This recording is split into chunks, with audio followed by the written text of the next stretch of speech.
The one on the bottom. Wake up! Wake up! It is February the 17th. It is a holiday. It's a Monday. But you know what? No days off. No days off.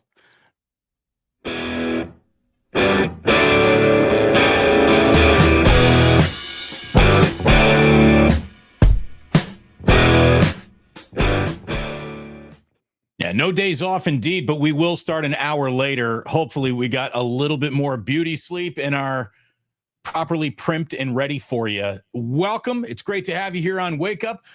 Please go ahead, hit like and subscribe to both of these channels. It is underway on Damon Bruce Plus and The Krug Show, and it is great to have you here.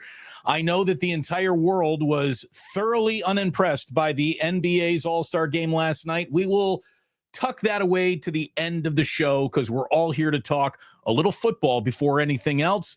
We're a week away from the NFL Combine, and every single 49er fan, Larry, last night went to bed with visions of defensive ends dancing in their heads because we have two sort of just, out there on social media things to consider from defensive ends with some pedigree around this league. The pedigree of the Bosa family in the NFL is well known. Joey obviously started. Well, the dad started in the NFL. Then it was Joey. Then it was Nick. And Joey Bosa and Nick Bosa's mom last night basically put a picture of the two of them photoshopped into a 49er uniform and said, "Oh, these boys, wouldn't this be special?" And, there's an element of it, yes, that would be special. Two very good at what they do, brothers playing together on a defensive line. I mean, you could sell that. That's a Disney movie, right? That's good stuff right there.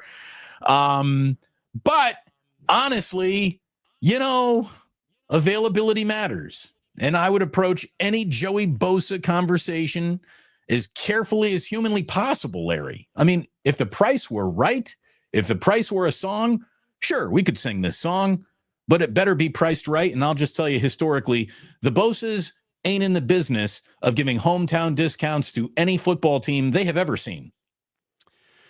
Well, things change. He's now, he's coming up on his age 30 season. He hasn't had double-digit sacks since 2021. So he's coming off a year where he had 5 sacks. The year before he had 6.5. The year before that he had 2.5. But, the thing about Joey Bosa is he's only played in 4 playoff games in his career. And I'm sure he'd like to play in some playoff games. Now, Harbaugh probably will give him that opportunity in L.A., and we'll see. We'll see if they, I don't know if I believe the source, by the way. It was like NFL rumors, whatever. But if the Chargers are going to part ways, I mean, you say, well, I don't know about the price. Well, the thing that's so attractive about Joey Bosa is there is no price. I mean, it's only about the contract, and the cap goes up every year. It can be massaged, and so could you fold in a 30-year-old defensive end? Absolutely, you could. And even if you paid him decently, you still could fold him in. The bigger concern to me is when you get into the Myles Garrett, you get into the Max Crosby, and you get into the guys that are not free agents where you're going to have to pay them a huge sum of money and satisfy their team with draft pick compensation. I think those players are so great that I don't think it makes sense. The one thing that's really kind of working in the Niners' favor here, Damon, is I think the Niners have treated Nick so well. Yes. And these guys talk, so they compare everything. They compare everything from what did you get for this? What did you get for that? What did they give you an off day for that? I told them this, and then they told me that, as far as resting and that kind of thing. And I just think that I've heard kind of whispers from Cheryl Bosa in the past that they love the 49ers. And that it wouldn't be Nick joining Joey on his team, that it might be Joey joining Nick on the Niners. So we'll see. I mean, they're Florida guys. So the San Francisco is the furthest thing from Florida. Right. But you know what? I also think they're really, really tight. And I know Nick is not going anywhere. And Joey opposite Nick, I think would be great. I think it would be great for the competition. It would be great to get the most out of Joey. I love it. I love the idea. To me, when I saw that, I was like, okay, now here's an idea where you could couple Joey Bosa with, your bevy of picks and really build out the big time dominant defensive line that you dreamt of when you took this thing over. So I say, yeah, thumbs up to Joey Bosa. I realize he's a little bit older. He's 30. He's had some injuries, but he plays the run. He plays the pass. He's a great technician, super smart player, unbelievable motor. And you know what? I would say sign him and put it on me, or put it on whoever's picking the players to surround him with. If I'm John Lynch, I'm thinking, put it on me. I'll add Joey Bosa, put it on me, and I'll surround him with the depth that we need in the draft. But yeah, I love it. I love the idea of the Bosa bookends. Oh yeah, bring it on. Yeah, here's the thing. Theoretically, I think I like it more than actual practice. And if the actual, in order to make it happen, means you're paying Joey Bosa a level of anything that approaches big dollars, that's a full walk away. I mean, Leonard Floyd just had 8.5 sacks and didn't change the competitive arc of the 49ers season in any way. Well, last year, Joey Bosa had 5 sacks, fewer sacks than Leonard Floyd. I'm not paying a premium for a guy who had 5 sacks last year. I'm also not paying a premium for a guy who has started 10 or more games, hasn't started 10 or more games since 2001, which is the last time he played a full season of football. Joey Bosa is forever hurt. Not sometimes, not part of the time. He's forever hurt. So, theoretically, the two brothers together, I mean, it's a Disney movie. I got 2 little boys. You know how cool it would be to see both Bruces playing for a team together? It's awesome, right? It would be great. But I just don't think that there is a lot of there left with Joey Bosa. I don't know. So I would. You're also assuming, you have no idea what kind of money they're talking about. We have no idea what the money is going to look like. I mean, yeah, has he missed some games? This is what his game total has looked like in his career. He came into the league in 2016. He played 12. 2017, he played full season, 16. 2018, he played 7 games, 6 starts. 2019, full season, 16 games. 2020, he played 12 games, 10 starts. 2021, full season, 16 games, 16 starts. Then he had 2 years back-to-back where he was dinged up. 2022, 5 starts, and 2023, 9 starts. But then this last year, he made 14 starts. I mean, I consider 14 starts for a defensive lineman pretty much the full season. I mean, there were some maladies there that made him miss a couple games. But, yeah, you got to investigate his health. You gotta put him through a full physical. You got to figure out. But I also think that it's not going to be a price tag that's astronomical. I think it's this guy's made a lot of money. I mean, if we went through and looked at what he's made a ton of money in his career. Yes. Look, by the way, just so you know, there are 9 starts last year. He appeared in 14 games, whether or not you're starting or playing. I really don't care, but he did appear, which meant he was. He suited up for 14. Right. And also his lack of sacks. What did Khalil have on the other side? Because Khalil probably stole a lot of those sacks. I don't know. I mean, he's a 5-time Pro Bowler. He's a big-time player. He's a great technician. I think, to me, he'd be better than Leonard Floyd. He'd be better, and you might be able to keep Leonard Floyd, but he'd be better than Leonard Floyd. I think he'd be better than what they had in D Ford. I think he'd be better than what they had in Samson Ebukam. Is he Max Crosby? No. Is he Myles Garrett? No. But you know what? And I would do it. I would absolutely do it, especially because I think there's, maybe you could even get Nick to take a little bit of a pay cut to account for it. You never know, but yeah, that would you never know what the agent's looking for. That would have to be a little bit of a part of it. Everyone sort of helping this happen, especially you, brother of player we're trying to add. You help us make this happen. I don't know. Look, I mean, am I Joey Bosa curious? Yes. But boy, I'd want the doctors to go over him with a fine-tooth comb before any decisions were made. Again, 72 career sacks. If the price were right, we could talk. But again, I wouldn't want to add Joey Bosa at the behest of this is going to prevent you from doing other things. Ty Bud's like, Larry, we don't want Joey to sit on the bench either. It's like, sit on the bench? What are you even talking about? Sit on the bench for who? Leonard Floyd? Yatir Gross-Matos? The Niners are really, really depleted on the defensive line.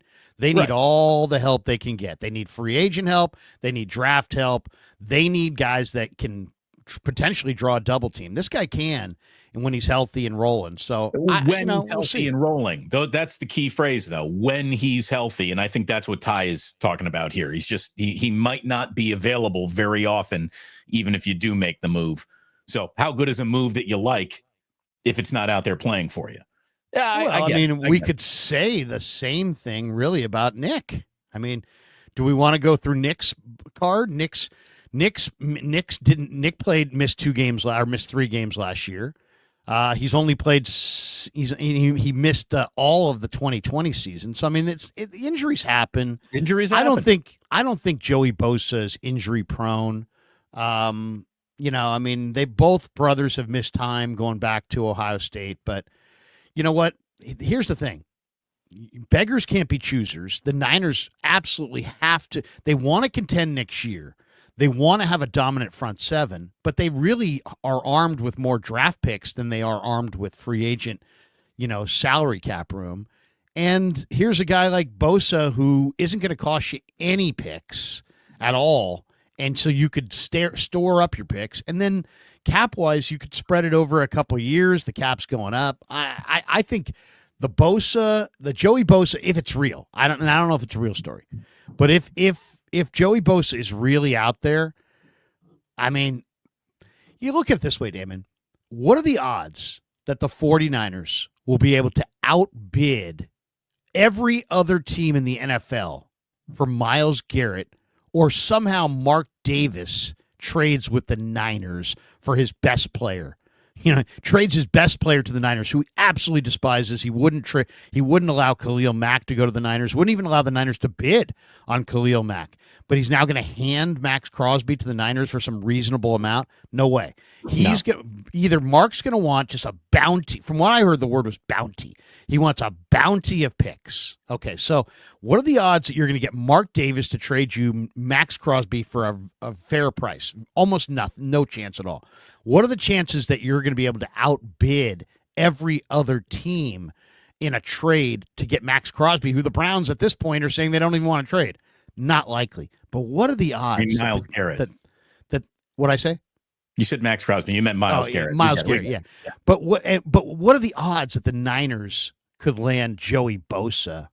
Probably really, really good compared to Well, so I mean, it's also about what can you get done. Right. I think it's more likely they can get this done than those things. I think we're about to consider two sort of semi-unrealistic things, and neither of them are going to happen. But neither of these is probably going to happen. The Joey Bosa ad is a lot easier to envision than the Max Crosby ad, and we'll get there in just 1 second, because he just really enjoyed his weekend in the Bay Area. He must have come up for the All-Star game, but he was wined and dined and had a great time, and wrote a tweet where he capitalized every single word in the tweet. You got to go out of your way to capitalize every word in your tweet. Why would you capitalize every word in your tweet? It wasn't in all caps. It was just the first word. The first letter of every word was capitalized. So, okay. Anyway. He's taking some hits, all right? I mean, he has. Well, and the thing is, he's very special. I mean, he's very productive. I mean, this guy usually plays every snap of a season, much less a game. And that's probably why he only played in a dozen games last year, only had 7.5 sacks. I think it was the very first time that his dedication to the Raiders fluctuated internally a little bit. And he, I think, said, hey, fuck it, I'm not going to go ahead and bust my ass to get back out there this year. This year's lost. I've got enough mileage on my body where I got to start doing career math here. And I think that Max Crosby basically said the season is lost. I'm not happy. I'm not playing anymore, which was the right thing to do. He's clearly a little bit at a Raiders breaking point. Too much losing, too much turnover at, positions of teammates, coaches, executives, everything changes except Mark Davis. And that's why there's a problem every year with the Raiders. He's owed $22 million for 2025. He's owed nearly 19 for 2026. A trade package for Crosby would start with, a first round pick and then multiple second rounders, future first rounders. Like you said, the Raiders would be looking for a lot. And if they really did put him on the market, he could get it. But there is no way, Larry, and you know this because you know what NFL teams do and think. And there's no way that Jonathan Spytek, who just took this job, wants his first move to be, I traded Max Crosby. And there is no way that Pete Carroll comes back to the NFL thinking, yeah, not only am I going to not have a quarterback, but I'm not going to have a defensive end either. I'm not going to have the best player on this defense because we're going to trade him before I even get to coach him for a snap. Max Crosby's not getting traded. I don't think he is. Why would the Raiders, with a brand new GM and a brand new defensive-minded head coach, trade their best player? They're not going to do it. Or maybe they're the Raiders. They're that dumb and they will. Well, I mean, first of all, I think people are just misinterpreting Crosby here. I mean, let's read what Crosby said. Spent 48 hours in the Bay this weekend. Easily one of the best experiences I've had so far as a professional. The amount of love y'all showed for this fourth rounder from Eastern Michigan was humbling. I was just a young kid chasing my dreams and trying to figure it out when I first touched down in Cali as a rookie. Going from Oakland to Alameda and the city and being with the people was truly iconic and means more to me than anything. Impact and inspiring is everything. Spent 1 year in the town, and the rest is history. The town will forever hold a special place in my heart. To everybody I encountered out there, I love y'all. We will be back again soon. And shout out Jumpman23. Who's that? Oh, that's it's the Nike sponsor. I'm sure they flew him out here for the drone show where they put okay. Well, I mean, the guy lives in Las Vegas. It's hot as hell there. There's tons to do, but I mean, it's a totally different deal. And I'm sure it's like people get nostalgic for where they used to be. There's guys who hated playing in NFL Europe and now are like, oh, I miss those days in Barcelona. Everything in Vegas is fake. And I miss Sacramento. I went to Sac State. I miss Sacramento. Anywhere anybody's been. I mean, you probably miss Bloomington. There's everybody. You have good memories of a place, but once again, this isn't a free agent. If this guy was a free agent, then he could decide where he wants to go. He's not a free agent. He has a contract with the Raiders. They just brought in a defensive coach who's old, who's not thinking 5 years down the road. So you tell me they brought in Pete Carroll to then suddenly start a massive long-term rebuild? I mean, that just makes no sense at all. So I just think this is Crosby saying to everybody, hey, man, I really appreciate all the people in town. But, I mean, we'll be back again soon. I mean, that could be, hey, we're back in 2 weeks for my wife's friend's wedding. I mean, that could be, look, be anything. The Oakland Raiders will always be more romantic than the Las Vegas Raiders will ever even matter. There's just the sepia tone memories that, people have attached to that team and that franchise in the city. And then everything that's happened sports wise to that city afterwards.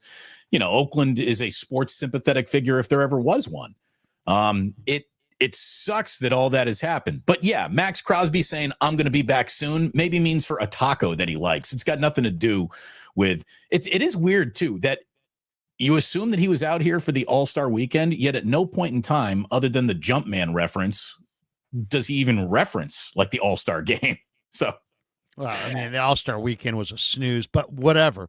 The bigger issue is he's not coming. What 49er fans care about is he coming to the Niners? No. And he's not coming to the Niners because Mark Davis will never let that happen. And even if Mark Davis would be open to it, the price tag is not worth it. It's not worth it.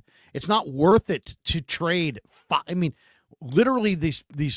I mean, I can't. I mean, I know you're Niner fans, and God bless you, but hey, this is what we'll do. We'll trade them the 11th pick in Debo. What? Pack another bowl. All right. That ain't happening. All right.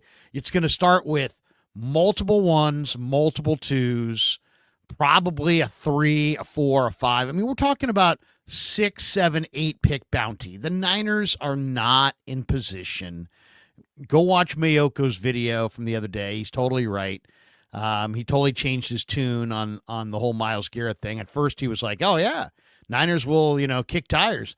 Then yesterday he came out with or 2, 3, 4 days ago he came out with you know, it probably isn't going to make sense. Well, you know why it's not going to make sense? Trey Lance, Javon Hargrave. That's why it makes no sense. You made 2 all-in moves. And once you make 2 all-in moves and come up snake eyes, you can't make that third all-in move. So the Niners are not in position right now, in my opinion, to go all in, nor should they. Nor should they. This is an awesome defensive draft. Go draft your defense. I mean, and if you can't do it, then quit. Then get somebody else in there who can. But that's what needs to be done. It's an incredibly deep defensive line draft. You have awesome draft capital. You've got the 11th pick. Trade back from 11 a couple times.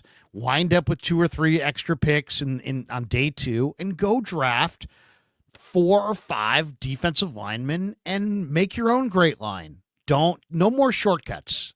I don't believe in shortcuts. I never have.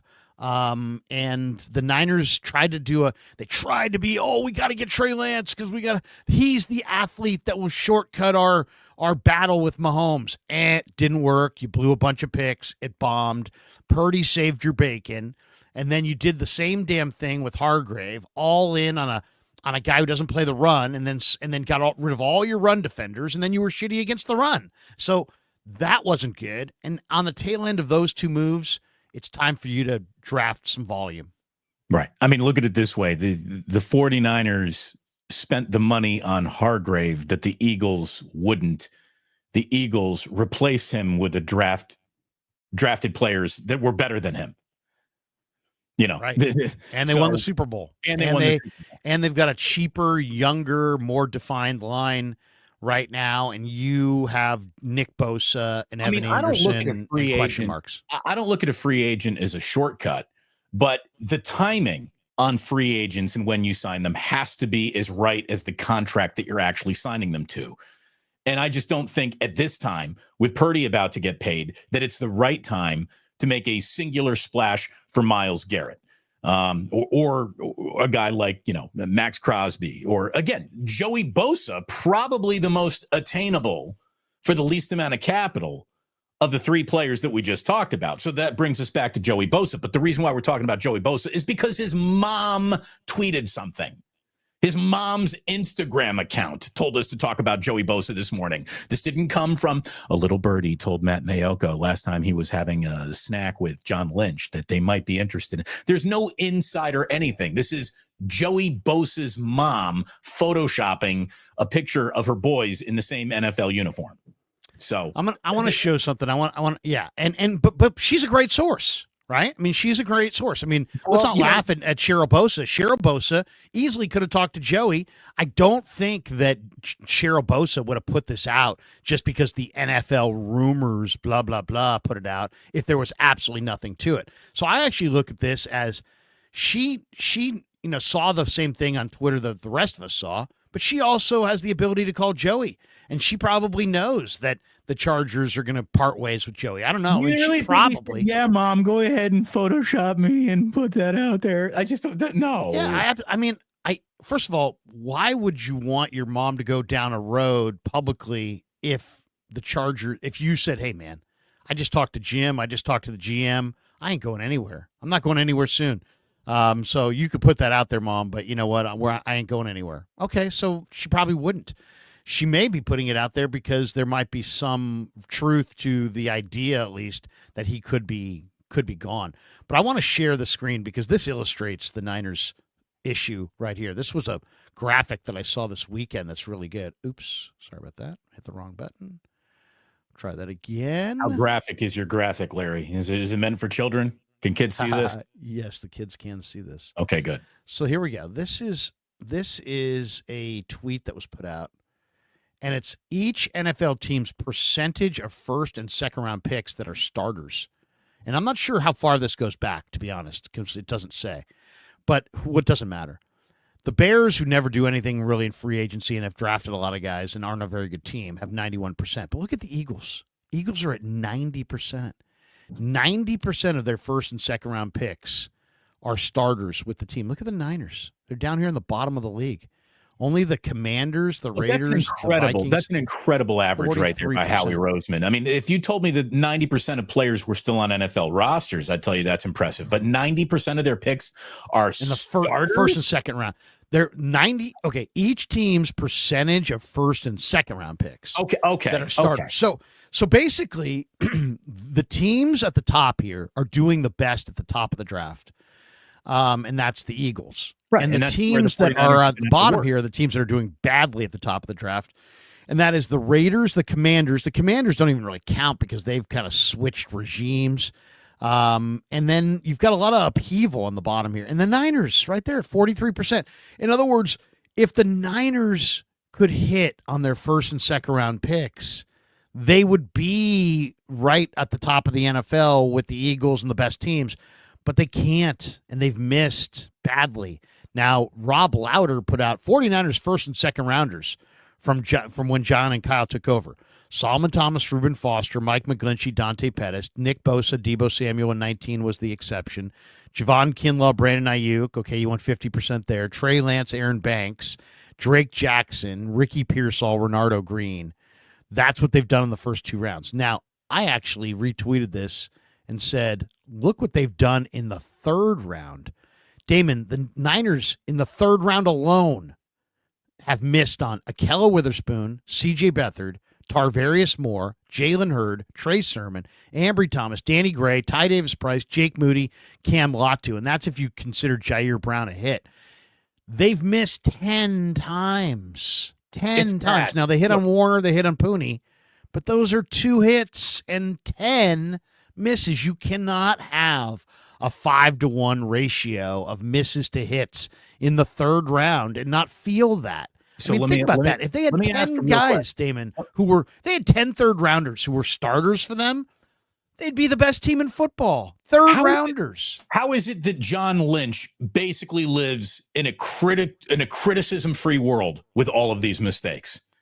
It's amazing. Well, this just shows you go.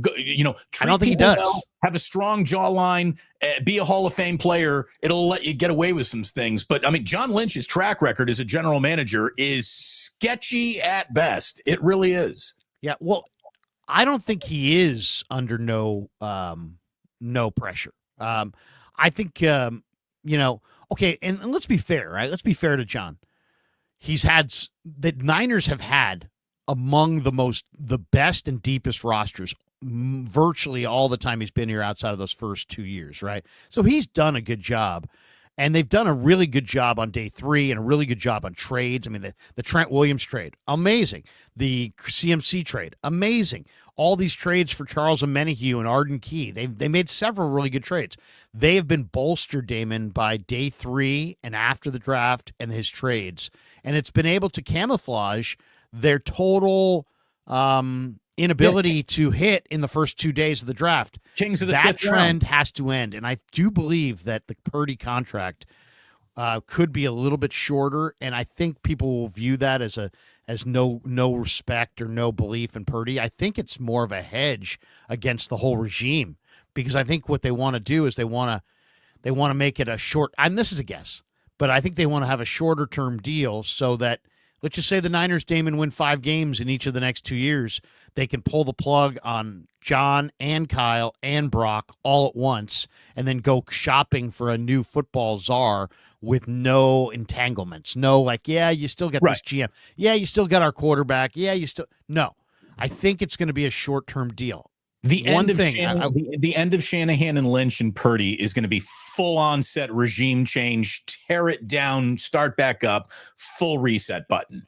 Yeah, you're not going to want lingering, 2 years still left on a deal of a quarterback that's been underperforming. The next guy's really not going to want to play, and yeah, we do have somewhat breaking news.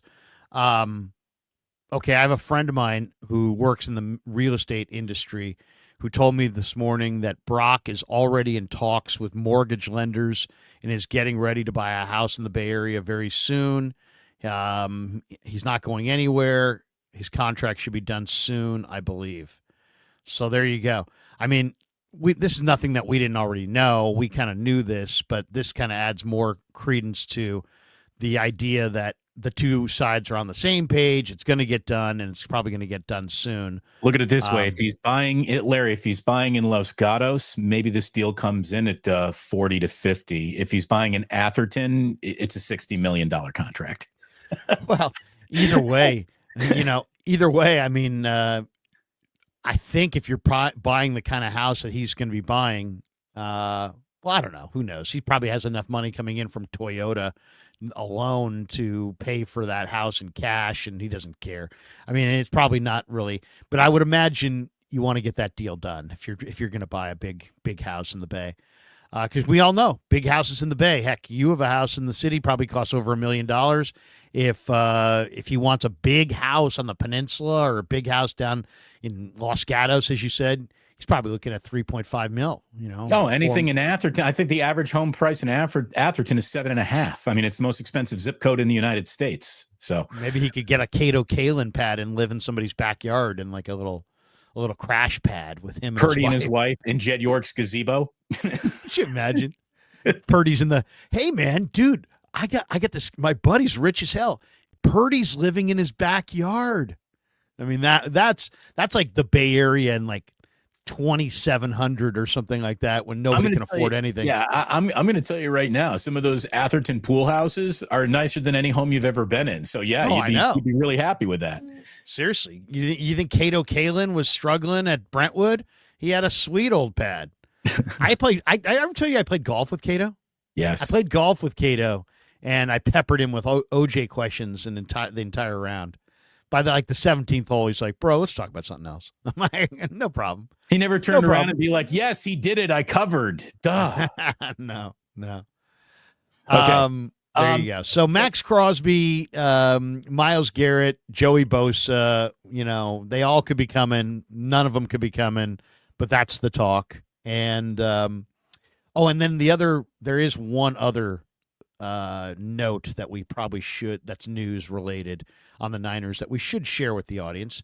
And that is, according to RSF 49ers, our man Raj, who's a great follow on everything, YouTube and whatever, Instagram, Raj is everywhere. He's put out this little tweet. The 49ers are expected to tender all of their exclusive rights free agents. Jalen Graham, Alex Barrett, Sam Aquinu, Jake Tongas, Evan Anderson, Austin Pleasance, Mason Pline. Those are 7 pretty good football players, to be honest. I kind of like almost all of these guys. I was really surprised pleasantly by Pleasance. Hey, let's play those guys. Well. How about that? If you're going to pay them to be on the team, next year when you get an opportunity to play them and find out whether or not they're actual NFL players, do it. Yeah, the only guy in this list, or the only 2 guys on this list that played Aquinu are the D linemen, because you play D linemen in a rotation. So Aquinu played and Evan Anderson played. Tongas got very little love. Pleasance filled in at the end. Pline was given a redshirt year because he's converting from basketball player to football player. Barrett has been on the Niners practice squad for years. He's just kind of a, almost like a safety valve, last resort pass rusher. And then Jalen Graham is the guy that we really want to see get on the field. Get him out there. Get him out there. I saw, the reason why so many people are talking about defensive end play and who might be available and defensive end wish lists and all that stuff. Well, the 49ers only had 37 sacks last season. It's tied for the 9th fewest in football. Kyle Madsen of Niners Wire went through just defensive line swings and misses throughout the draft. Only looking at drafts of this regime through the prism of defensive linemen. Going back to 2017, round 1, pick 3, Solomon Thomas, hardly a player. Round 6, pick 198, DJ Jones out of Ole Miss, guy's a player. Round 6, pick 202, Peta Tomapenu out of Utah. Anyways, not a player, not in the league. 2018, you go to round 4. That's when you got Kentavious Street out of North Carolina. The guy played 32 games for the 49ers and left for New Orleans. And then in round 7, Julian Taylor, 12 games, didn't even reach his 3rd season. 2019 is the year they got Nick Bosa. Again, it's hard to give him an awful lot of credit for that. I'm pretty sure my mom would have drafted Nick Bosa after Kyler Murray went number 1 overall. In 2020, Javon Kinlaw, obviously a combination of couldn't get healthy and just kind of an underperforming player, meant that, he's wrapping up his career with the New York Jets right now. In 2021, there were no defensive line picks. In 2022, Drake Jackson, who's got a career in crisis right now. Kalia Davis, also career in crisis. So 2 guys from 2022, you don't even know if they're players. 2023, Robert Beal, again, he had all the chances in the world last year to establish himself on this team in some way, just didn't. Lots of tools. Maybe he gets to check that box of late bloomer. Seems like it's going to be the best shot he's got to really be a player. And in 2024, no defensive line picks at all. Last year, no defensive line picks. So it used to be a place where they were, definitely concentrating and looking to stockpile talent. And then it feels like they gave up on it a little bit, Larry. Like they just said, we're going to address defensive line play in free agency. They've said goodbye to more defensive line talent than they've really added in the departures of, Eric Armstead and DeForest Buckner. Then the guys that they brought in to replace those guys hardly replaced those guys.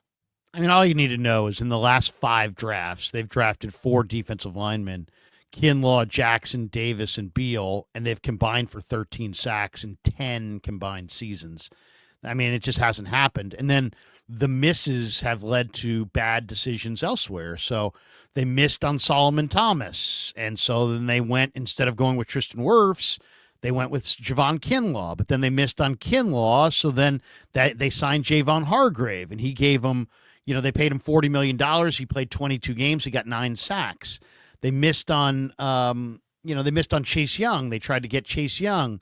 It didn't happen, or it didn't, he didn't work. And that move was predicated because they missed on Drake Jackson.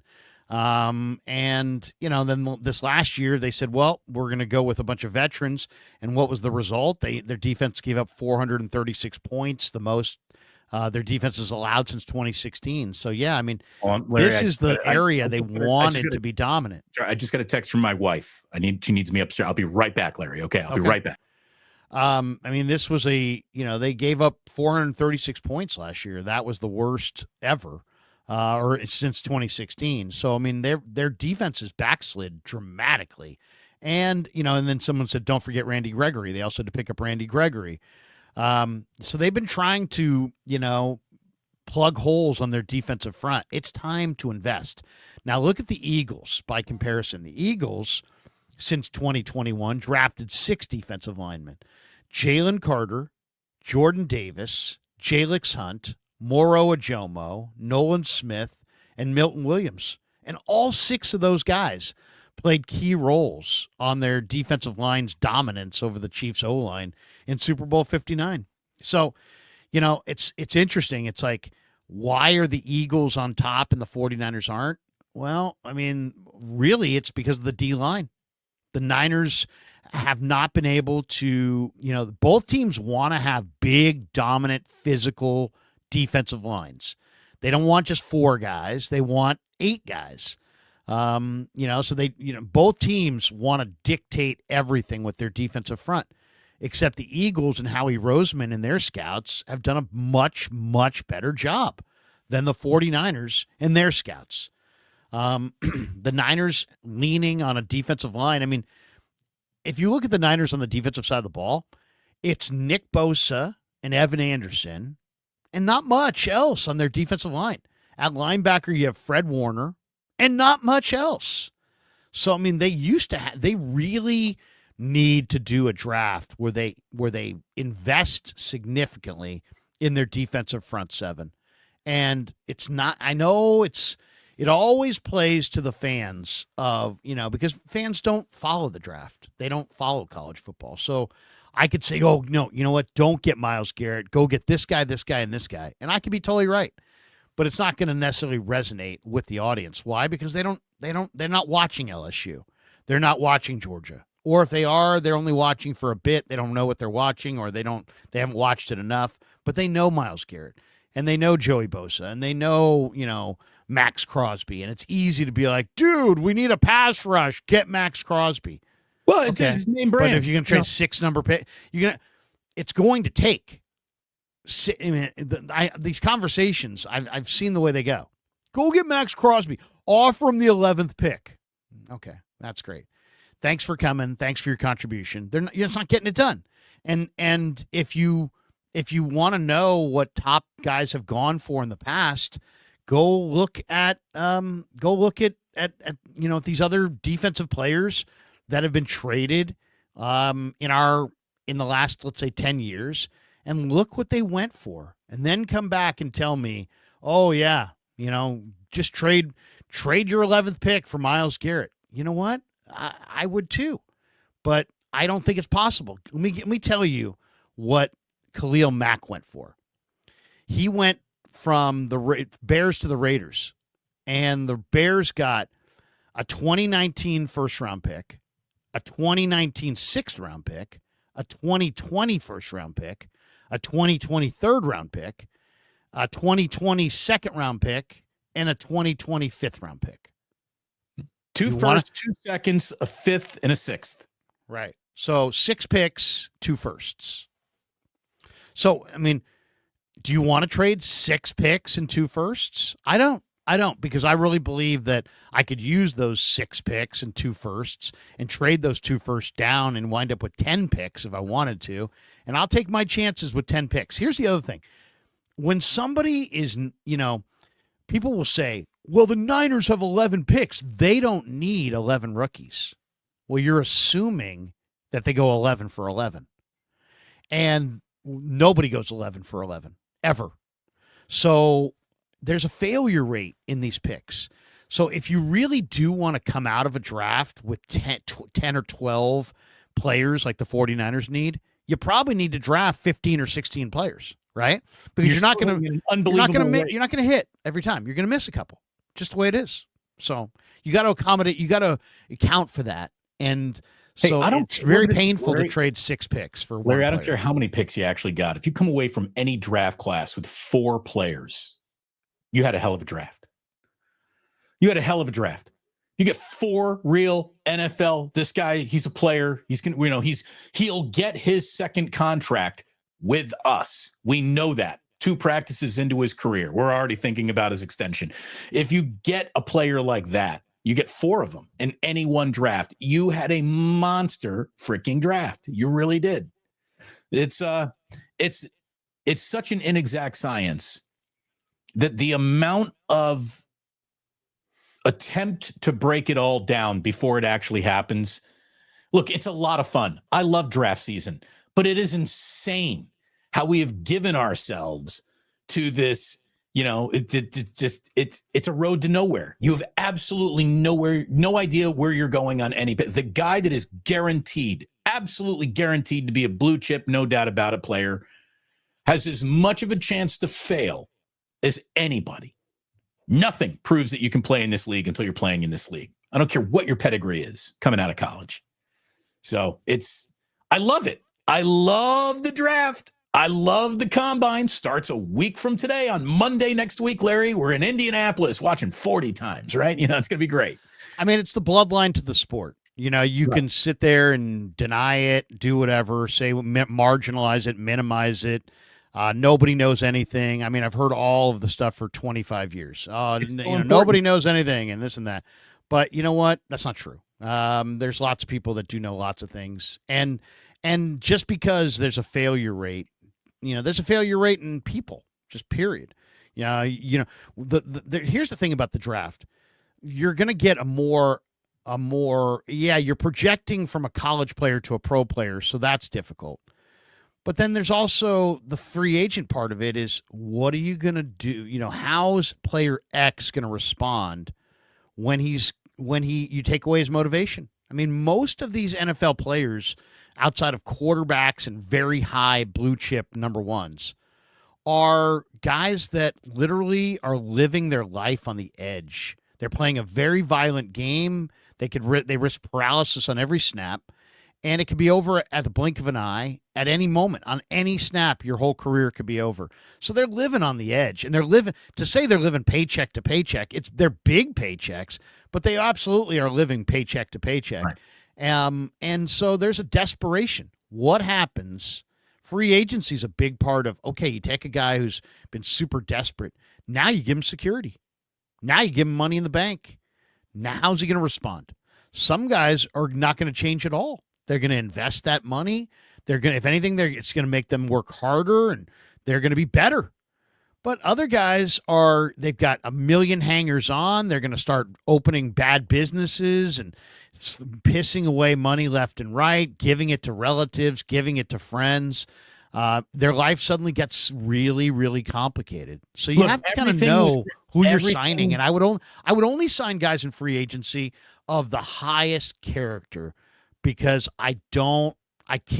you're introducing a whole new layer of issues with how's the person going to respond when you take away their motivation. Without a doubt. Look, I mean, Larry, to me, one of the big signs, and I don't know if this is fair or not, but I'm just going to say it. The minute you saw Odell Beckham Jr. at Fashion Week in Paris, that's a red flag, man. That's a red flag. You see a football player at Fashion Week. You see a football player talking about, I really like the new Versace line. Get the fuck out of business with that guy. He's lost the plot. He's no longer like a football man. He's now interested in fashion. That's a demerit in my mind. Maybe in your mind it isn't. In my mind it is. It means you don't even know what's important around here anymore. Football players should never care about what they wear, ever. I really believe it. You know the way it is. You know the way it is. I mean, it's not even about football. We're just talking about life. You know, if you're a young person watching this show, if I can impart anything to you, listen to this. If you go for a job interview, and I don't care what that job is, you got to be all in on that. I don't care if you're selling widgets. You better be all about widgets. You better be this is my life is widgets. The last thing any person on the other end wants to hear from you is that you have eclectic interests, that you're all over the map, that you have all kinds of other things that interest you. It's like, just look at it this way. You're going for a haircut tomorrow, and your barber starts telling you how he can take a carburetor and he can take it apart piece by piece and build it up from the ground up. Do you feel better about him as a haircutter or worse? Even though he's telling you he just has another interest, you're like, well, is he as interested in cutting hair? You know, I mean, you know, it's you tell me, you know, go to a job interview and tell them that you live and die for Greenpeace, that you're all about the whales, that you're just constantly thinking about those creatures. You love the whales and you want to save the whales. It's noble. Who could ever be mad at you? But they're not going to hire you. Why? Because they're, you know what? He was so hooked up in his whale thing. We ain't in the whale business. We're not in the whale business. I think we were only going to get half of his or her attention because they're really like, I know I interviewed Vernon Davis when he was a Niner, and I remember talking to him. He came out in the pre-draft. He's very into sculpture. He's really into art. And he said, I kind of wish I hadn't divulged some of those things because I felt like people kind of used it against me. I have talked to Stanford football players who are like, when they go to the combine, like they're all in on their football career, but the questions are like, how all in on the football career are you? Because you have multiple degrees from Stanford and you have options. It's like, what? We don't want guys who have options? Well, in the NFL, they don't. Not really. In the NFL, they want you thinking, I need this. I'm going to play for 10 years. You know, why draft Chris Borland if Chris Borland's going to give you one awesome year and then say, you know what? I'm worried about my head and my family. I'm going to check out. I'm going to call it a career. So they're on the lookout for the short career, the guy who doesn't need football. He's independently wealthy or he has some other interest or, they want all in on football. And guess what? I don't care what job you're doing. You interview for a radio job. They want someone who's all in on radio. Well, and what the thing is, while you're doing it too, you got to keep the main thing the main thing. And I know that we're eventually going to get to the NBA All-Star game and what went wrong with it. What's wrong with it is that they've lost the plot. The NBA All-Star Weekend is not about basketball anymore. It's about a million other things. And that's why it doesn't fit. It doesn't work. And no one knows what they're looking at. And it's a disaster. The main thing's no longer the main thing. And as a football player, the main thing has to be I eat, sleep, breathe football. I'm either playing the game or I'm training to play in the next game at all times. You don't have time to be at Paris Fashion Week. And if you are at Paris Fashion Week, go discreetly. Yeah, you can be well-rounded. You can have a good time. You can have other interests. But those other interests better be in the off season on your own time, and you probably shouldn't wave the flag too high because people will misinterpret it. Somebody said, Gary made you. Oh, Gary made everybody. No, but here, I wanted to bring this up too, because this is right too. Troc Talks, a little, maybe the wrong way to go about saying, Damon missed the boat on Debo. Dude's been dressing like a fashion training for years. I didn't. The minute Debo walked into that Tampa game wearing a leather jacket and leather shorts, I thought to myself, that ain't good. Dude's wearing leather hip hugger, Folsom Street Fair outfit down here to Tampa. And I just, not good. Not good. Well, not good. First of all, I don't care. Guys wear what they want to wear. Some guys like to dress dramatic. Some guys like to dress dapper. Some guys like to, it's amazing have how a coordinated outfit. Some people look like Brock and they just look like they walked out of, Kohl's or something. It's like Brock wearing an all leather, worked really hard on it, picked it out outfit. I'm going to tell you, get away. I would say I'm much more accepting. I'm much more accepting of fashion. The only person that I've seen walking to a game that I would have said, get him off my team, is Kyle Kuzma with that long sweater. Did you ever see the Kyle Kuzma sweater? That I would have traded him just on that sweater alone. Sorry, bro. Sweater alone. Absolutely. Yeah, I don't know where you got to play, but you got to get up out of here. It's like when he did get traded. No sweater. Is this coming green for the Milwaukee Bucks now, or what? It's just look. There's a reason. I just think that in the most masculine, mannish sport in the whole fucking world, the minute you start showing fancy boy signs, it's a little bit of a warning sign. No career gets better when you get all fancy boy on the walk-in. I don't think it happens. I think there's something there. We're going to have to run an experiment. We're going to have to track this shit. Maybe this will be my new YouTube channel. Some of the biggest ridiculous ones are like Russell Westbrook. Have you seen Russell Westbrook and I've seen him walking wearing a photographer's vest and nipples. Yeah, it's weird. It's weird. And I get that, a lot of these guys are feeling themselves. They're feeling themselves. They're feeling they're in a heat check moment. It's like, how hot am I? Can I make this trend? The only thing I see when I see guys walking, like when Kyle Kuzma walked in wearing a sweater whose sleeves reached his ankles.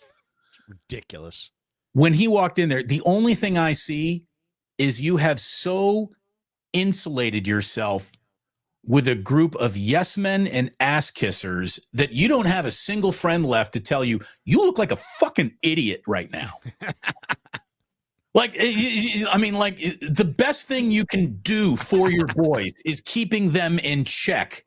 And only real OG going back to high school friends are allowed to do this. This is obvious that Kyle Kuzma has distanced himself from anyone who was from the neighborhood, and he is just sitting with the people who accompanied him to Fashion Week in Paris.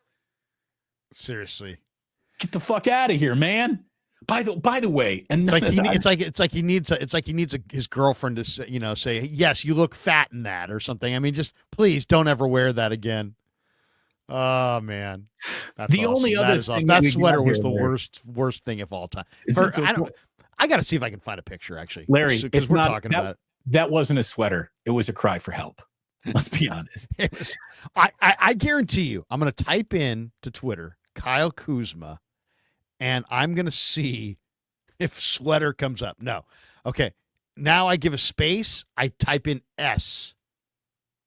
Does sweater come up? No. Oh, okay. Yeah. It's first thing.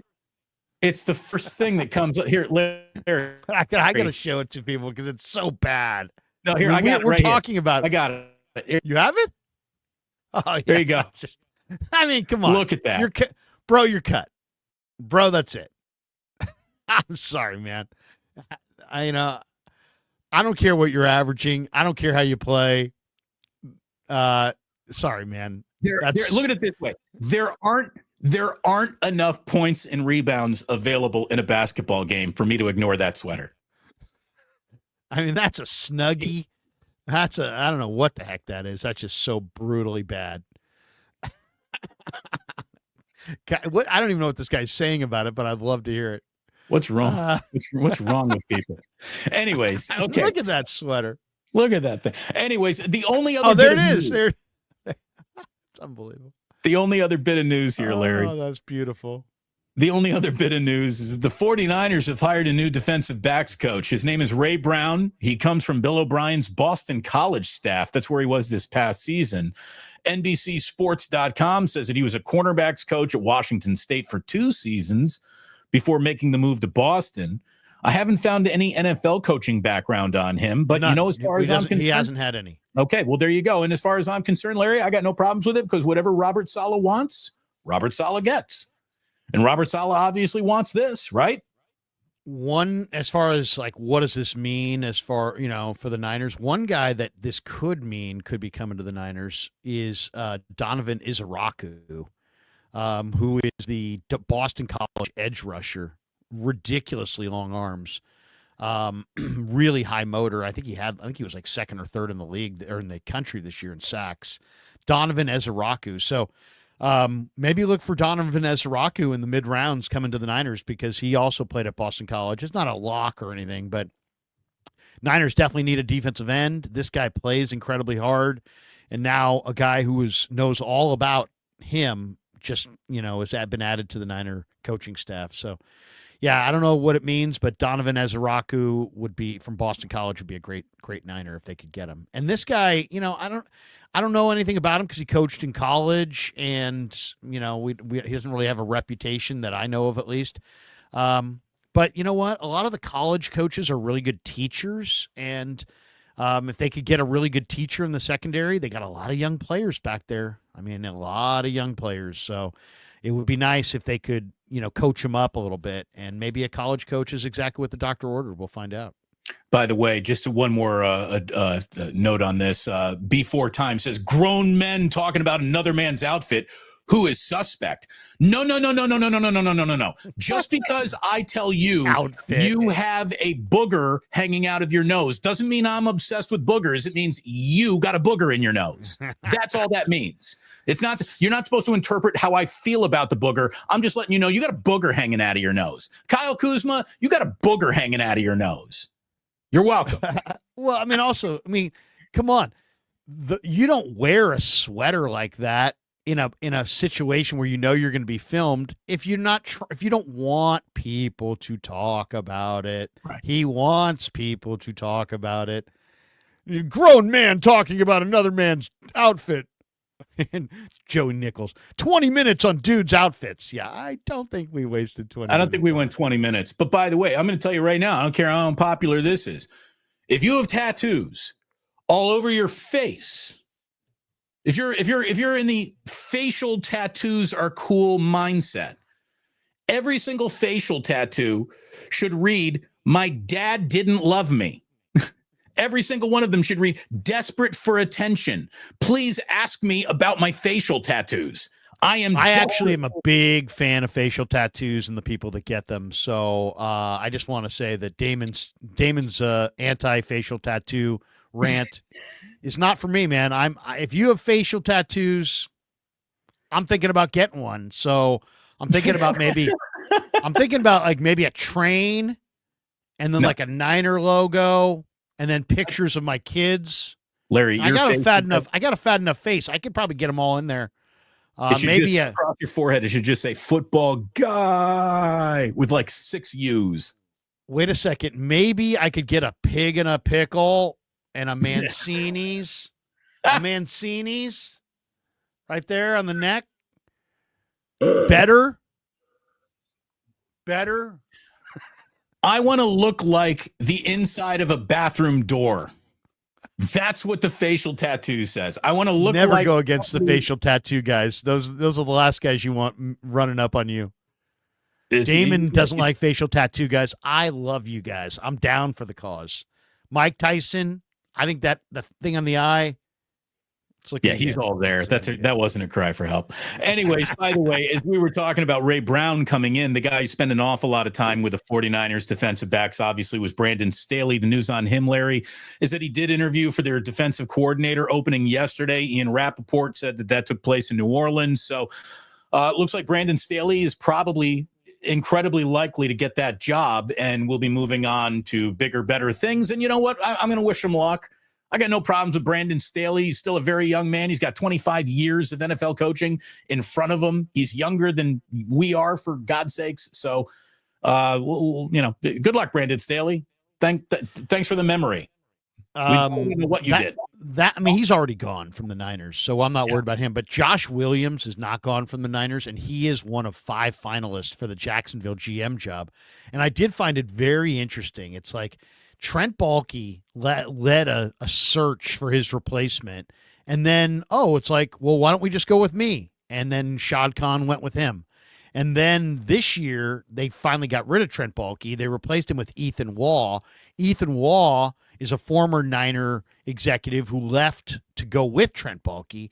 And then I read the 5 finalists for the Jaguar job, and Ethan Waugh has interviewed them, and he is one of the finalists. So, how bogus is that? That's right. There's your dysfunction right there. The finalists are Ian Cunningham, James Gladstone, John Eric Sullivan, Josh Williams from the Niners, and Ethan Waugh himself. So who's likely to get the job? The guy who's leading the search, Ethan Waugh, or one of the other 4 guys? I would say it's almost entire. And I'll say this. I think the other candidates are all minority candidates. Ethan Waugh is the one non-minority candidate. It's going to look really bad for Jacksonville if they go with Ethan Waugh after interviewing all these minority candidates, and he himself hires himself. It's just that's why Jacksonville's Jacksonville if Ethan Waugh becomes the GM there. Yeah, that is that you want to talk about suspect. There you go. The fact that Trent Baalke wouldn't have anything to do with it is one of the best things Trent has done down in Jacksonville.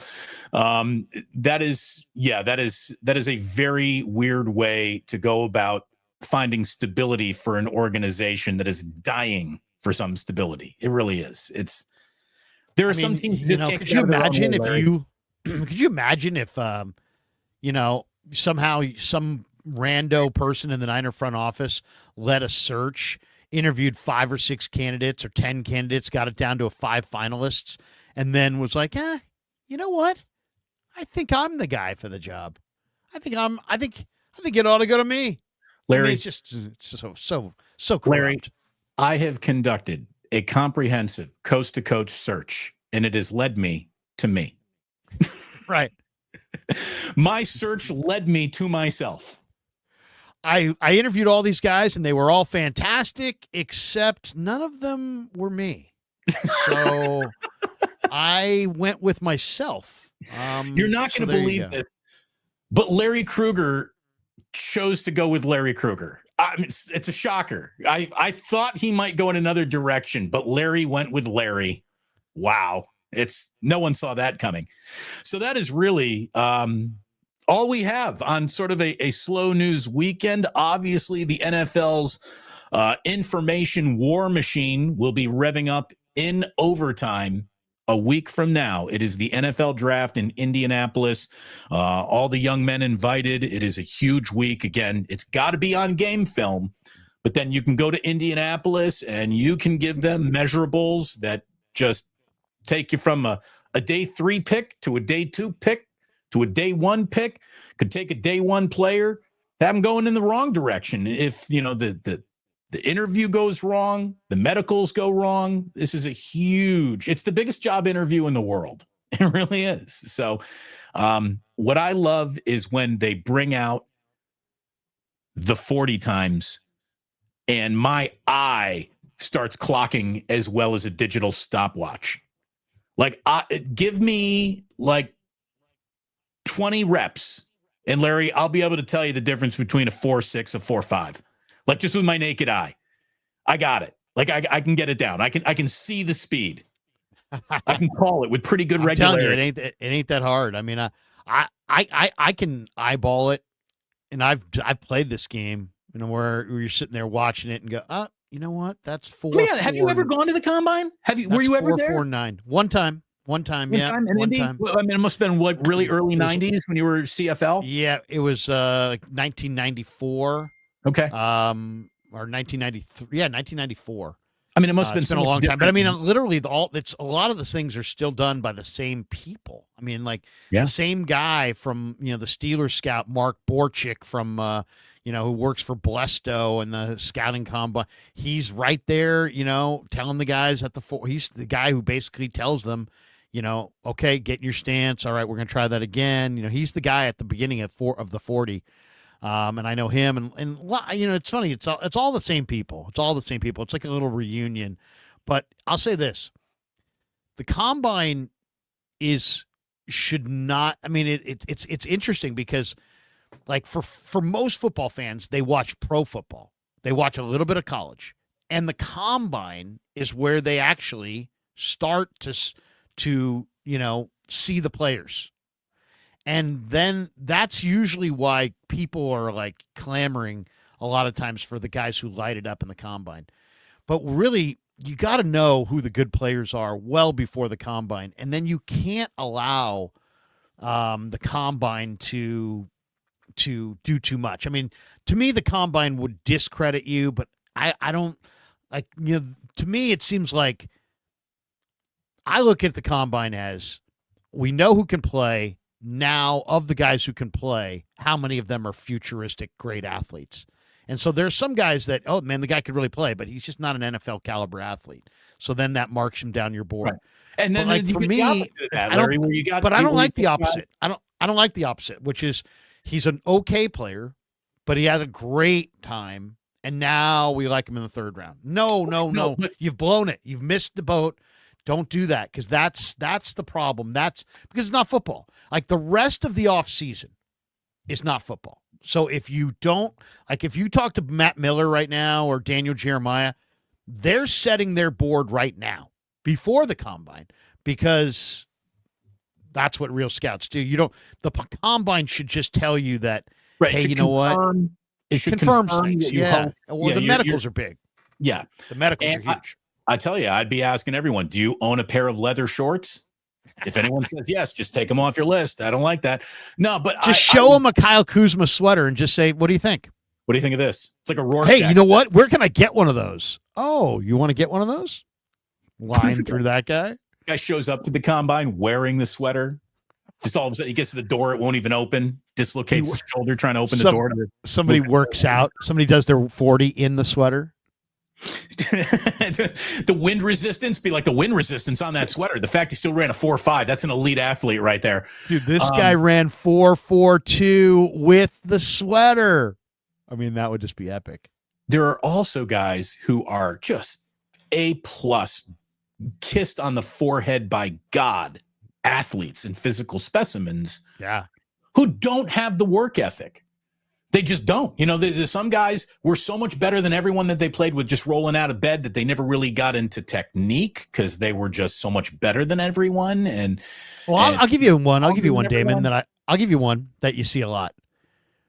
You have to remember what the guy played at. So, like, I've seen guys who play at 255, and they showed up at the combine at 228, and then by camp they're 255 again. It's like, dude, you ran 4.42, but you play at 250 and you ran at 225. I mean, so you have to, it's all about the particulars. It's all about making sure you get a full picture of the prospect. And we're all wowed. I mean, Xavier Worthy, like when Xavier Worthy ran 4.21 and was like, yeah, that was a big deal. That was a big deal. Why? Because he really showed that he's got difference-making speed. And really, that's what you're looking for. You're going to see all these different players charted, and you're looking for just the things that really grab you. Like the guys who are like 99th percentile in something, or the guys who are like, I remember there was a defensive lineman from Florida one year. This was years ago. His name was Huey Richardson. He was great.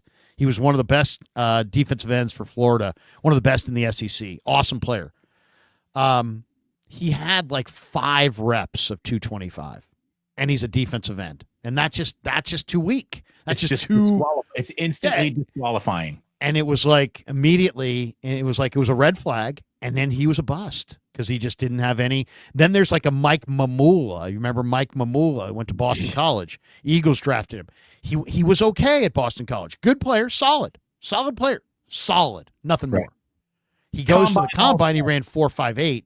Oh, and he had a vertical. He was amazing. Incredible. Yeah, he's just a physical specimen who measured out on the 1 percentile scale on every single drill, but he just wasn't a football player. He just he was the same player he was before that, which was okay, and he had a career, but he was just okay. But he got drafted like a star because he was, Nobody rolls out of bed running 4.21, right? I mean, 4.21 is that is a level of discipline and technique to get down to that number that indicates, hey, when this guy's got a task in front of him, he works on it. Again, teams love to see that shit. You have guys, there are a group of coaches, combine preparatory coaches, who are just there to get your combine numbers up to help you. That's what you do. You wouldn't hire this coach, this trainer beyond the combine. Their specialty is the cone drill. I'll shave 0.3 of a second off of your cone drill, guaranteed. That's what these guys do. It's no different than SAT prep. Thank you. Exactly. You take the SAT, I took the SAT, but I took a class of exactly how to maximize my score. And so I understand don't get bogged down and this and that and work at a pace and, maybe an intelligent way to eliminate one option so you can do a better guess and this and that. There's little ways that you can not cheat the system, but you can figure out the test and figure out what you need to do to be really good at the test. But that's also kind of defeats the purpose, right? Because we kind of want to figure out, just what your natural ability is. But this is a good one. William Hurst's, I still remember Gio Carmazzi. There's footage. This was the Tom Brady draft. There's footage of Bill Walsh, who's thought of by many as one of the great personnel evaluators. There's footage of Bill Walsh saying Giovanni Carmazzi is truly a spectacular athlete, and I think he's the best athlete of any of the quarterbacks in this draft. And I didn't realize until I dug deep into that whole draft that the Niners were specifically looking for a Steve Young replacement because Steve Young was their quarterback, right? They were specifically looking for mobility, and that's why they missed on Tom Brady, even though he went to their pro day, because they didn't really look at him seriously because he wasn't a mover like a Steve Young. He was an old school pocket passer. So Walsh was titillated by Gio Carmazzi because he had gone to Rutgers. He had a 4.0. He had a really great bench press. He had a great 40. Was it Hofstra? Where did he go? I think it might have been What word did I say?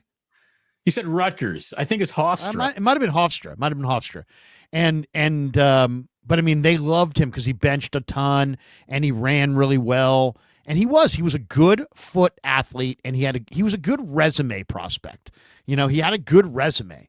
He was athletic, he was smart, but he just didn't have good film.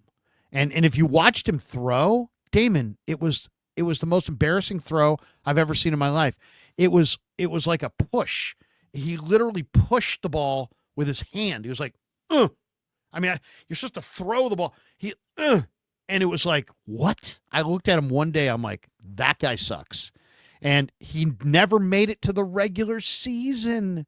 He never played in the regular season. That's how bad he was. And the Niners drafted him in the 3rd round.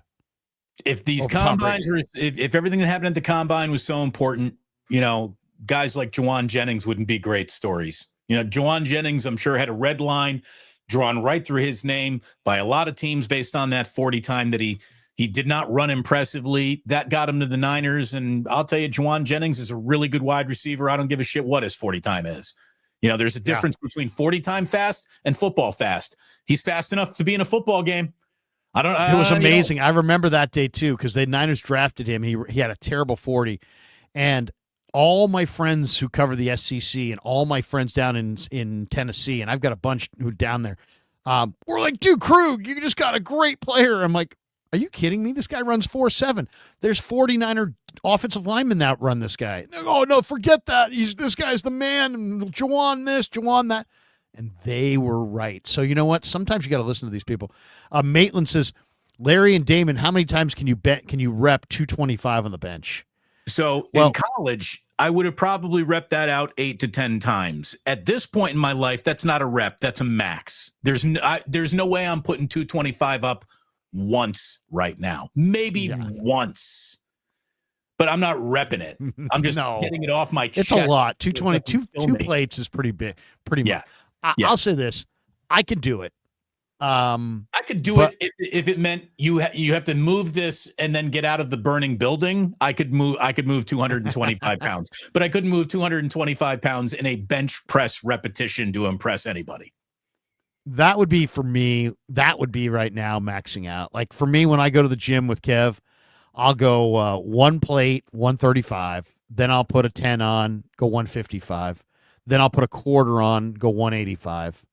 And then I'll usually put a 35 on and go 205. And then if I can do one, and then if I can do one set of 225, I could probably do maybe 2 reps. Maybe. Right. You're maxing. We're maxing out at 225. But I'm 55 years old. We're not repping 225. By the way, the right answer right here. How many times can you rep 225? The right answer is law of awe. I wouldn't know. I never dated a woman that weight. That's awful. That is awful. All right, Larry, speaking of some supers. Speaking of awful. Let's get into the supers, and then we'll talk a little all-star, and because that was awful. Here we go. Joseph Ernberg. The prince, guy. the Mr. Negativity. 49ers win the Super Bowl at Levi's 38-13. Purdy Super Bowl MVP. Where is the negativity in that?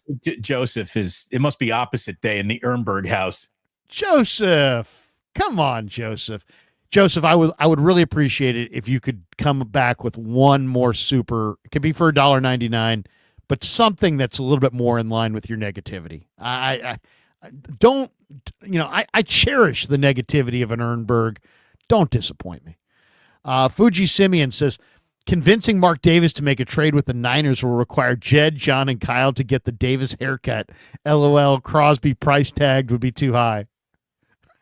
Can you imagine Jed York steps to the podium with that haircut and he's like, this is how much I love the team. I did this for you. Jed's gotten some work done on the hair, but man, it looks good.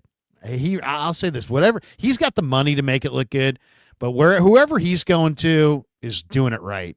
Because Jed looks Dr. Rosanelli. I don't know who's doing Jed's deal, but Jed looks good. Every time I see Jed, I'm like, wow. Jed was losing it, but now he's got thicker, it back, and it's thicker and darker. But it looks real. It looks real. It doesn't look. It's not like he doesn't look like he's wearing a hat. It looks real. The problem. It's like Joe Buck. The only real miscalculation of LeBron's entire life isn't the decision in announcing with Jim Gray that he's going to Miami.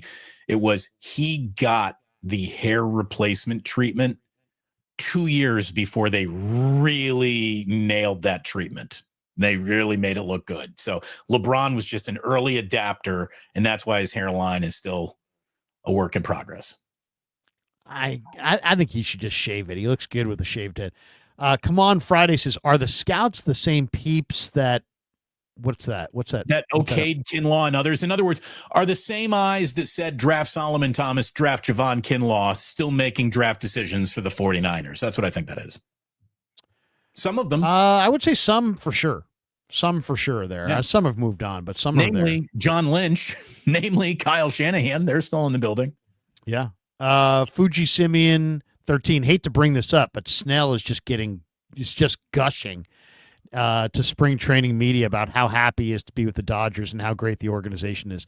I know I saw him throwing a bullpen in front of Clayton Kershaw, and he's like, this is one of the great, highlights of my life. And This guy, not- was here. blaming the Giants for wanting him to play after he missed all of spring training.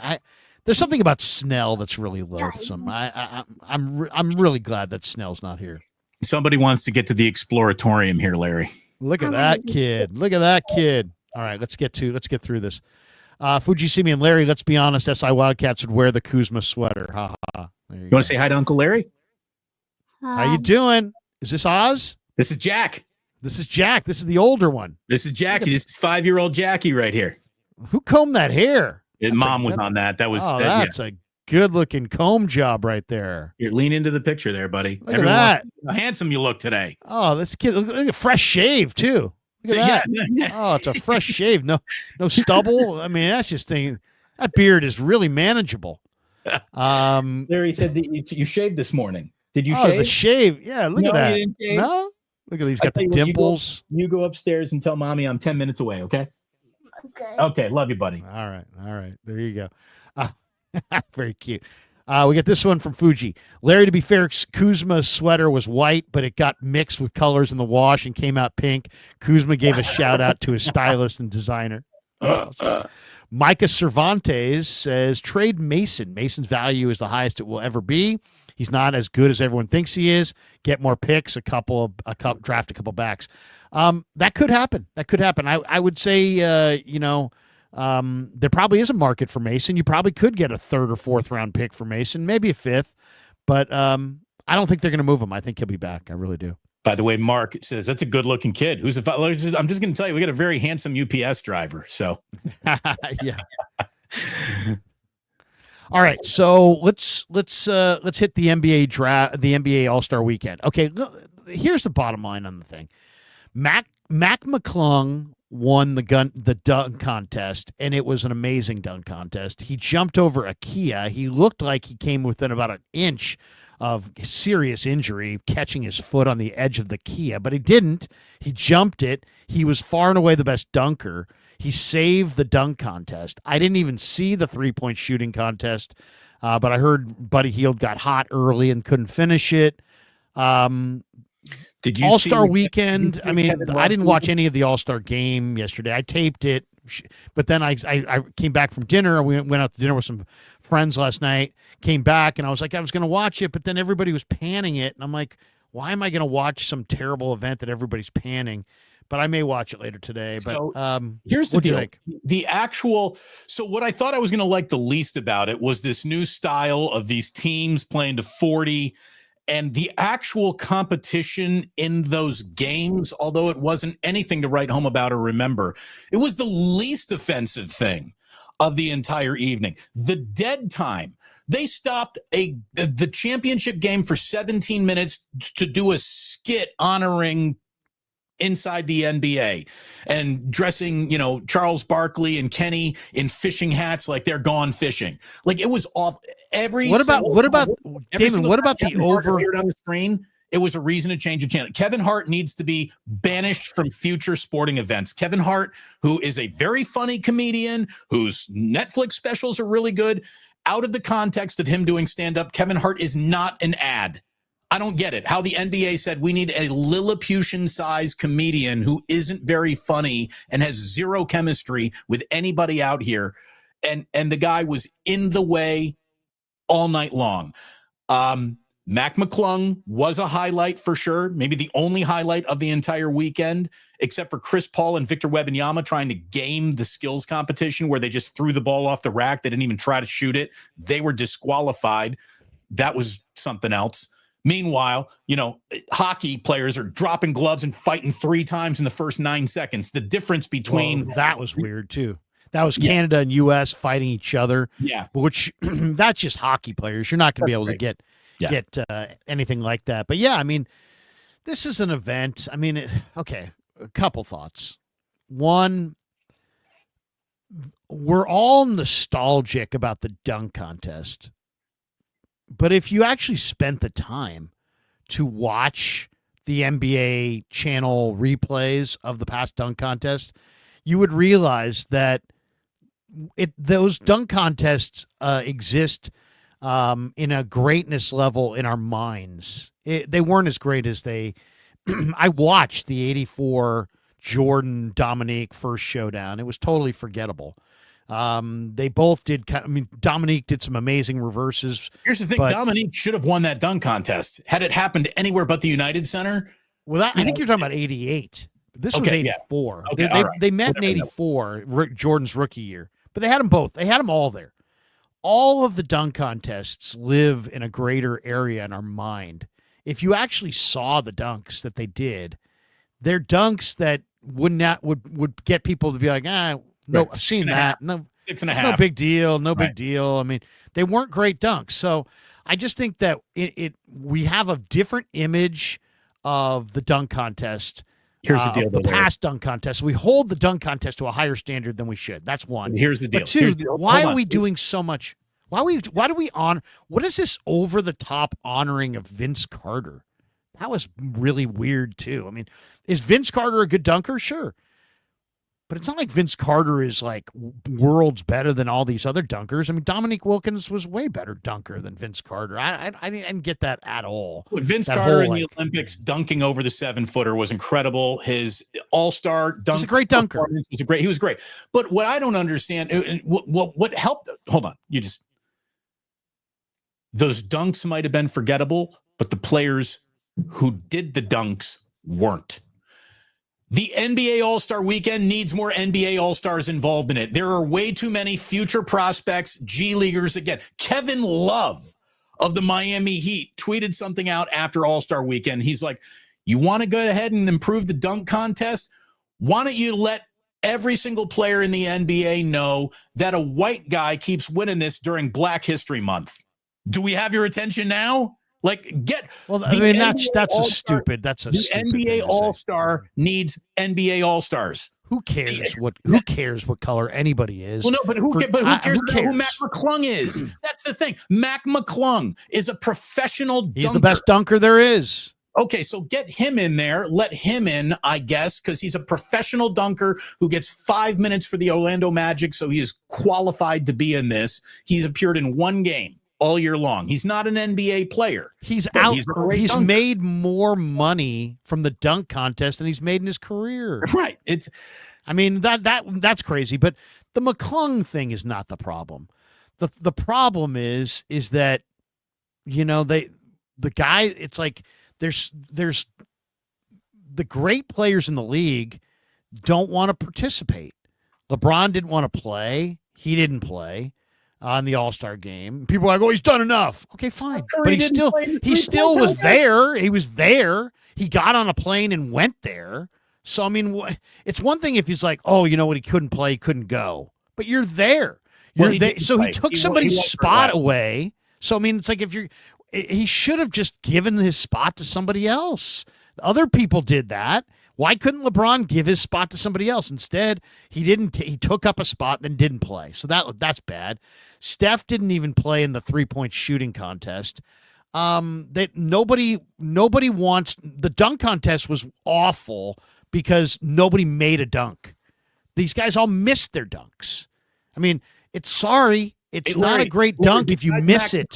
Besides Mac McClung, he made all of them. Name a single player who was in that. Ray Jackson was in it from UConn, the rookie, who was a really good player. Mm-hmm. But he tried a bunch of the kid Bacelis from the Bulls was in it. Right. Stephon Castle from UConn from the Spurs was in it. The whole it's not that these guys aren't bad. It's not that they're not good enough. It's not. It's that they're not all stars. It's like there's no great none of the marquee guys want to be in it. There's none of the power dunkers, no Zion, and it's like Draymond's like, guys don't want to look bad. You're making millions, and it's like, Jesus, you can't look bad. I mean, it's just, why? Well, you're going to look bad because you don't win the dunk contest. The only thing that was interesting during the broadcast is they asked Draymond, what do you think of the new format? He said, 1 out of 10, 10 being the best, it's a 0. And then Charles Barkley said, well, hey, it's your generation that basically ruined this game, Draymond, so don't talk too much shit. That was the only interesting thing that happened in the broadcast. Steph Curry named MVP of the All-Star game, and it's the least valuable NBA All-Star game MVP ever handed out. Steph scored 12 points. 12 points in the it was a huge dud. There was all kinds of empty seats Friday night. There was all kinds of empty seats Saturday night. It failed as an athletic event. It failed as a television event. It failed as a something that's supposed to entertain us. And it was like they built in dead time. They had Mr. Beast come out and do this long, prolonged 3-point contest where the kid might have hit a shot at the end of it to finally save everybody's bacon. That was so ridiculous. But it was awful. Talk about the kid with the glasses. 8 minutes to get there. Yeah, it took 8 minutes to get there. And you know what was what typified the entire event was that right there. Where the guy who was doing the announcing, that was Mr. Beast. I didn't realize that was Mr. He shaved, huh? So that was Mr. Beast. Okay.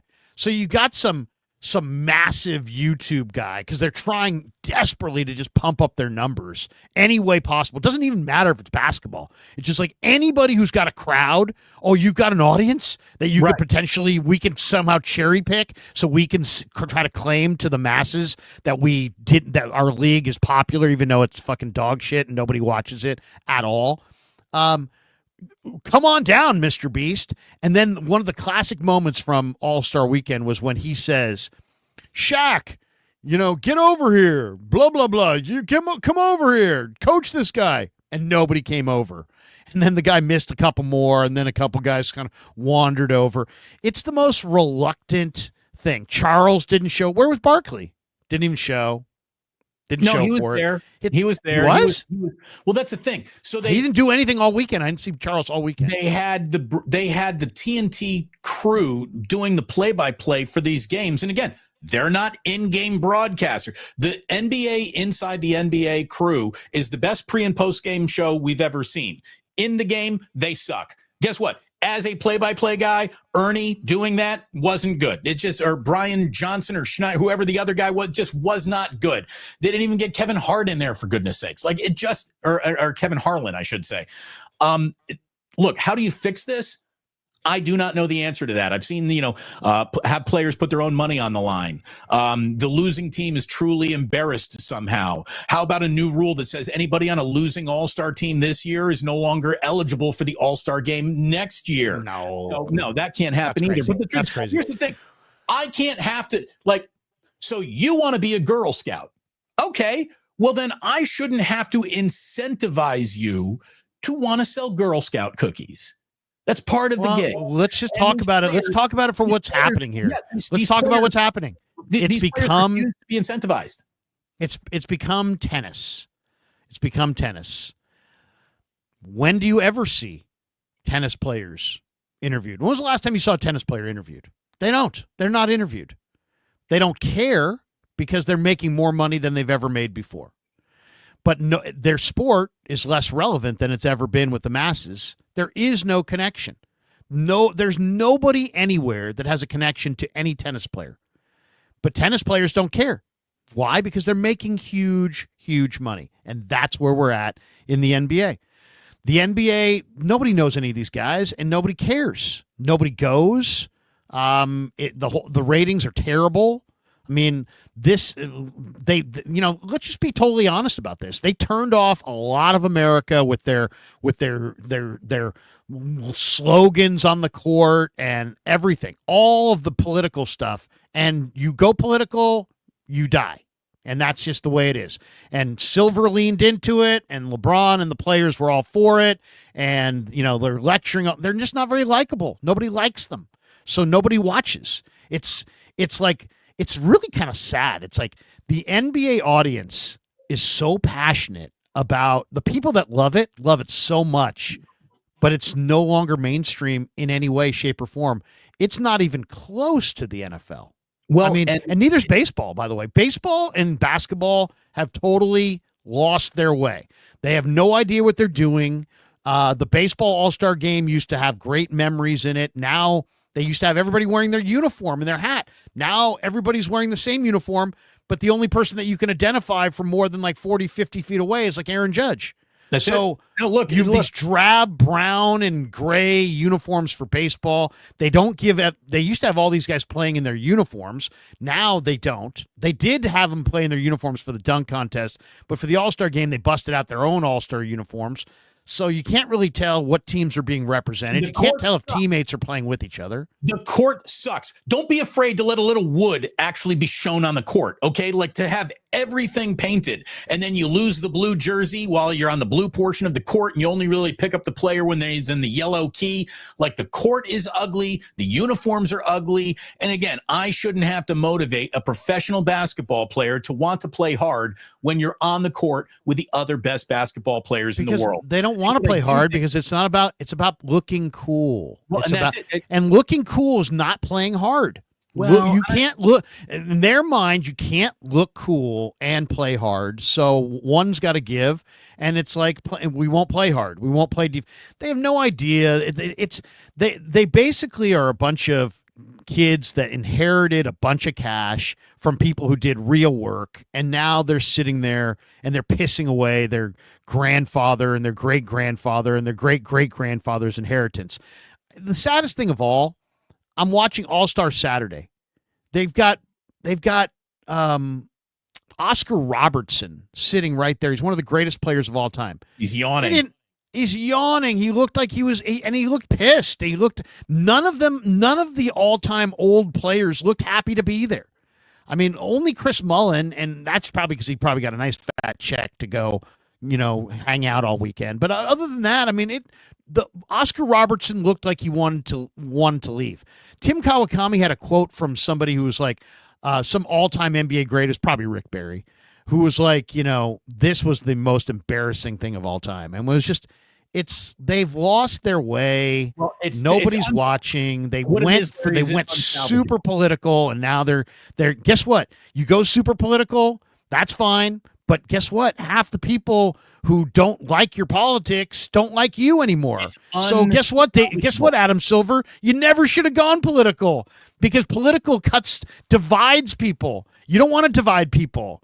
You want to be Michael Jordan. Republicans wear sneakers too. It's unsalvageable. And if the NBA were honest with itself, it would say, we're canceling All-Star Week.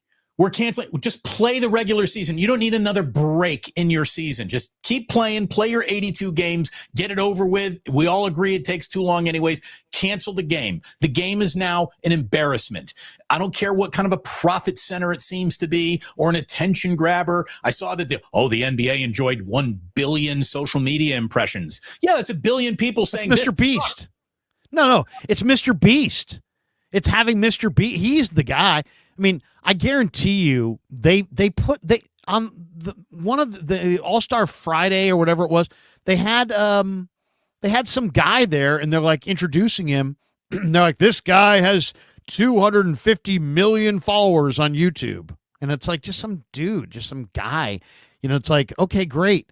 He's got But what's his relation to the NBA? There is none, other than you're trying to use but you're trying to use his popularity to boost your numbers so you won't look like a failure. The league has failed terribly under Adam Silver. I mean, Adam Silver, they've lost their way. The play-in tournament's a train wreck. Silver's so in bed with the players. Anything the players say is fine.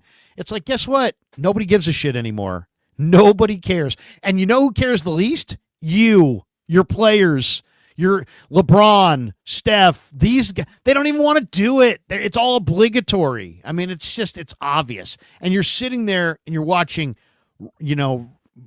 rookies that nobody really knows. I mean, you just had the biggest no-name draft of all time. You just had a dunk contest where a white guy from the CBA won it, and everybody else missed all their dunks for the most part. I mean, all the dunks. All I can tell you is there's a reason why Caitlin Clark's more popular than all you fuckers right now. She just is. There's a reason why. There's a reason why. But everybody's so the basketball universe than you guys do now, because there's one thing you got to say. She's playing her ass off out there, and the NBA is defined by the opposite of these guys are playing their ass off, and that means It's kind of broken. It really is. Now, I got everybody's got a huge ego too. I mean, everybody. I mean, all of these announcers, all of. I mean, the girl basketball player who's on the panel. I mean, she thinks she's just the most incredible thing. She's literally invented basketball. Yeah, I mean, it's amazing. You took a league, you inherited an amazing amount of popularity, and you pissed it all away. And I think that there's an element of what used to be very special about all this is the NBA and your favorite NBA team, your favorite NBA players came with an element of rarity to them. Getting to see Stockton and Malone was hard to do because there weren't a lot of Utah Jazz games on. So when they were at the All-Star game, you would actually see them. And you would see Sean Kemp, who was tucked away up in Seattle and you didn't get to see much of. Or you'd see David Robinson. And again, the Spurs aren't on TV very much. So we finally get to see David Robinson. And there's just so much of, we're so familiar with all of it because of social media. And all these guys are banging the same 12 Instagram models and eating at the same 4 restaurants. So everybody is friends with everybody. Everybody knows everybody. Everybody's exposed to everybody. As fans, there's nothing rare about a single matchup or element of anything anymore. And they should just cancel it all because it'll never be as good as our memories want it to be, ever. So they should just really get rid of it. I got to go, Larry. Got Exploratorium tickets just burning a hole in my pocket here. And I can feel Jack. He's going to be knocking on this window again here in just a second. But let me give you with this. Sometimes an answer is so perfect, I wish it were my own. I was sitting many, many years ago at a bar with my buddy Greg, GQ. He owns a halfway club. You know Greg. And I said, man, when are you going to feel old? And without missing a beat, he gave the single most perfect answer to that question I've ever heard. He said, I'm going to feel old the day Michael Jordan dies. And I said, holy shit, that's going to be my answer for the day of when will you feel old now? I've even had a stroke. I'm married. I got kids. I got all sorts of should feel old tendencies. But you're right. The day Michael Jordan, the guy who was the embodiment of athletic excellence and immortality in my youth, the day Michael dies will be the day I feel fucking old. I agree. So I tell you that to tell you this. Happy 67th birthday, Michael Jordan. Today is Michael's birthday. Another year of living young, Larry, because Michael's still with us. Happy birthday, Michael Jordan. He was an amazing player. If you were playing at Chase Center last night, none of that shit would have gone down. You would have policed everybody. No doubt. Wow. He was a greater competitor than this entire era. And he was a better businessman and smarter businessman than the NBA made some classic mistakes, and it's going to cost them. And we'll see. It's got global popularity. It's like in some way, it's just an enigma. It's got global popularity that it's never had before because of all the different players from all the different parts of the world that are playing, and so the game's popular internationally. But it's never been less popular domestically, and the ratings show it. I mean, it's nobody identifies with any of these guys, and it's sad because Steph, is at the end, and LeBron's at the end, and they shouldn't have to. They shouldn't have to put the entire league on their shoulders and be like, oh, we're going to shoulder the whole thing. At this point, there should have been younger stars that would shoulder that load, but they don't have them, and so it's still on Steph and LeBron, and they're at the end. It's kind By of the way, sad. I must have fat fingered that. He's 62. He's not 67. I'm like, God, geez, Jordan's almost 70. No, he's 62 years old. 62, yes. 62, not 67. He's a little bit older than us. Fuji Simeon, last one, says MLB All-Star Game going back to the team jerseys. Good. They should. I mean, if you want to sell All-Star jerseys, fine. That's fine. We'll have them wear them in the warm-ups. Sell them all you want in the gift stands, but go have each guy wear their uniform so we can see from the upper deck who's in the game. All right, that's going to do it for us.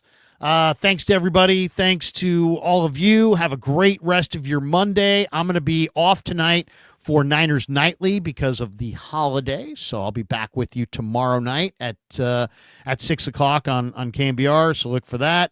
The rest of the day, we're just going to probably do some videos. I may do another stream later on today, but just enjoying a little off day. Damon, have a great time at the Exploratorium with the boys. And thanks to everybody. Let's get out of here. it's time to run for the door. And We're gonna go explore. Good luck to Ethan Waugh.